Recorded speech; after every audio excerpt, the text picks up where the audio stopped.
Listo. Buenas noches para todos. Nosotros desarrollamos el caso de Cominos SAS.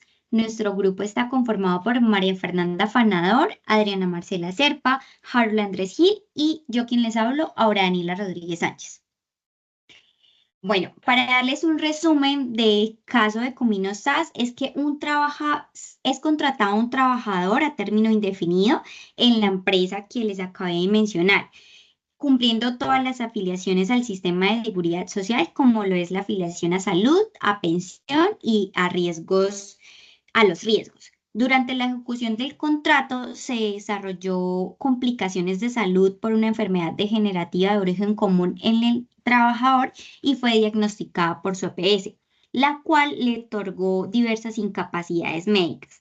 Ante esta situación, la empresa lo que decide hacer es despedirlo, argumentando que la enfermedad era preexistente y no se derivaba de su labor, así que debían cubrir esta vacante por otra persona. Sin embargo, la legislación laboral colombiana protege la estabilidad laboral de las personas en situaciones de enfermedad o discapacidad, independientemente del origen de esta. Perfecto. Entonces, ¿la empresa podría despedir con justa causa al trabajador que protagonizó el caso? Bueno, para responder esta pregunta es importante tener presente varios aspectos. El primero, la empresa Comino SAS no puede despedir con justa causa al trabajador del caso planteado. En primer lugar, el Código Sustantivo del Trabajo, en su artículo 62 del Decreto 2663 de 1950, el cual fue modificado por el Decreto 2351 de 1965, contempla como justa causa la determinación del contrato cuando el trabajador padece de una enfermedad contagiosa o crónica que no tenga un carácter profesional y cuya curación, según el dictamen médico, no sea probable antes de esos 6 meses.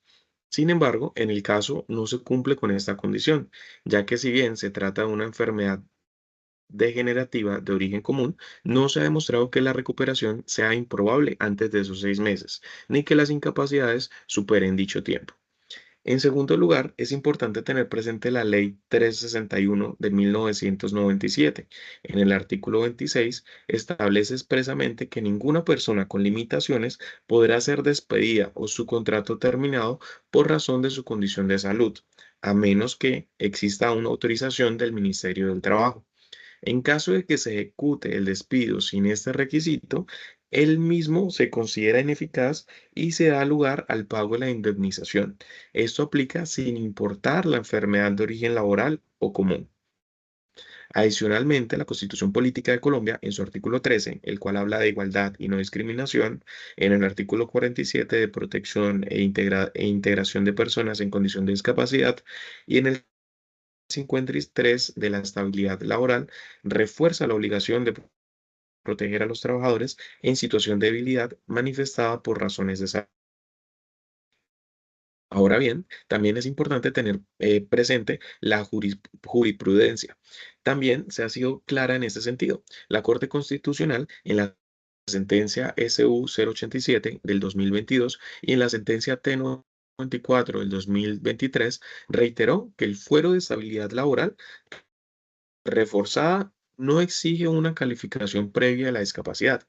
Basta con que el trabajador se presente con una condición de salud que limite de manera significativa su actividad laboral y que el empleador conozca esta condición y que el despido carezca de una causa objetiva distinta a la enfermedad. Por lo tanto, podemos concluir que el empleador estaba obligado a valorar la posibilidad de reubicar al trabajador o realizar ajustes razonables antes de considerar la terminación del contrato. En caso de que persista la intención de despedirlo, debía de solicitar la autorización previa al Ministerio del Trabajo y si pena en incurrir en este despido, sería ineficaz y discriminatorio. ¿Cuáles son las posibilidades que tiene el colaborador de demandar a la empresa y los resultados que podría obtener con ello? De acuerdo con el Código Sustantivo del Trabajo, la Ley 361 de 1997, el trabajador tiene múltiples posibilidades jurídicas de demandar a la empresa debido a la terminación unilateral de su contrato laboral en condición de enfermedad.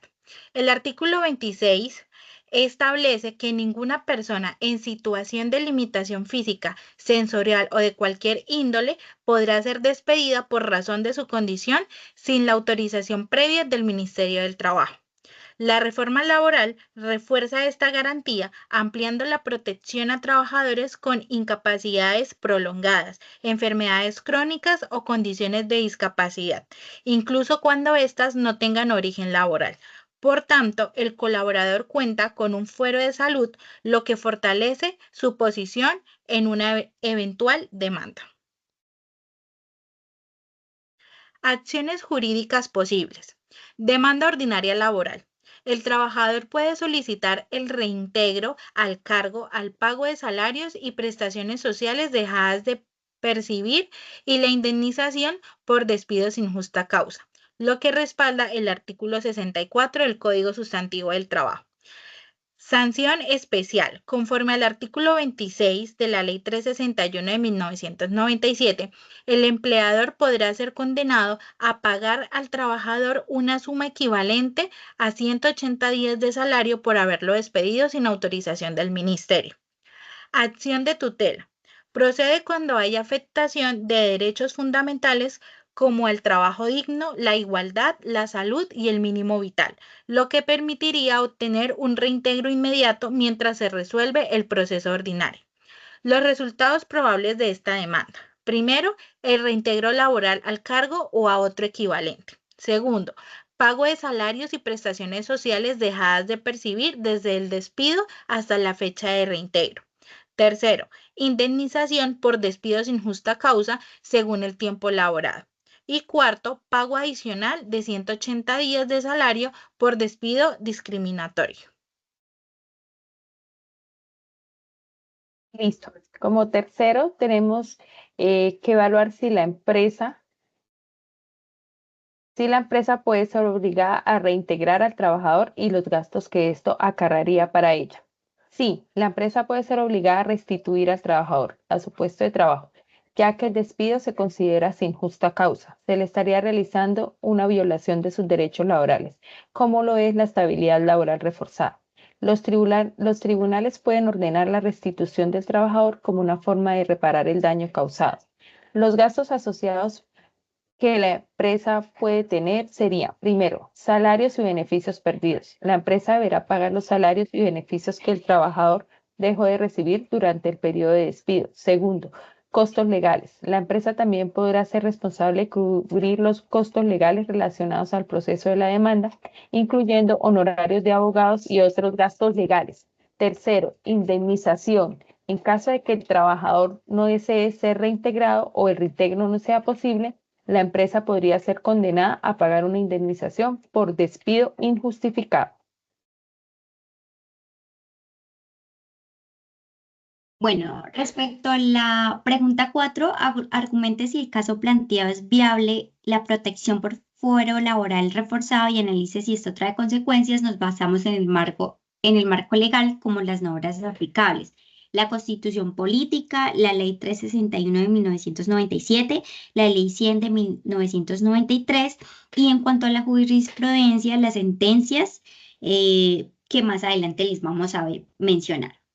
En el caso planteado es plenamente viable la protección por fuero laboral reforzado, ya que el trabajador al encontrarse en una situación de debilidad manifiesta por motivos de salud goza de una protección especial frente a la terminación de su contrato.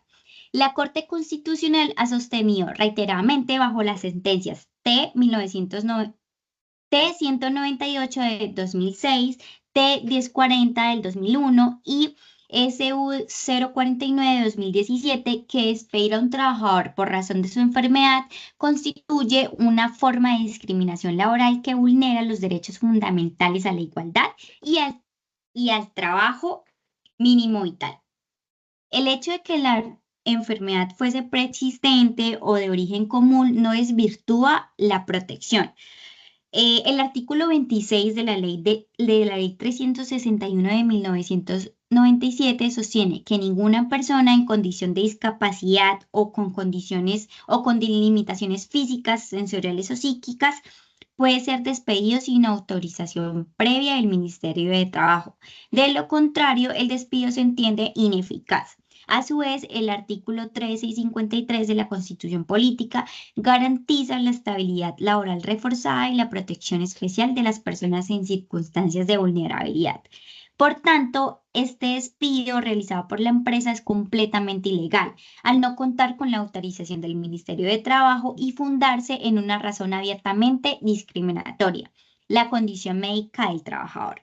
Ello conlleva importantes consecuencias jurídicas y económicas para el empleador. Una es el reintegro del trabajador a su cargo o a un equivalente. La dos es el pago de salarios y prestaciones dejadas de recibir desde la desvinculación. 3 es el reconocimiento de una indemnización especial equivalente a 180 días de salario. Y la 4 es la posibilidad de sanciones administrativas por parte de la autoridad laboral. En conclusión, el trabajador sí está amparado por el fuero laboral reforzado y la decisión unilateral del empleador resulta completamente ineficaz y discriminatoria. La empresa debe optar por ajustes más razonables, como la reubicación laboral o en su defecto solicitar la autorización al Ministerio de Trabajo antes de proceder al despido. De no hacerlo como se hizo en este caso, se generan consecuencias legales económicas que afectan directamente a la compañía.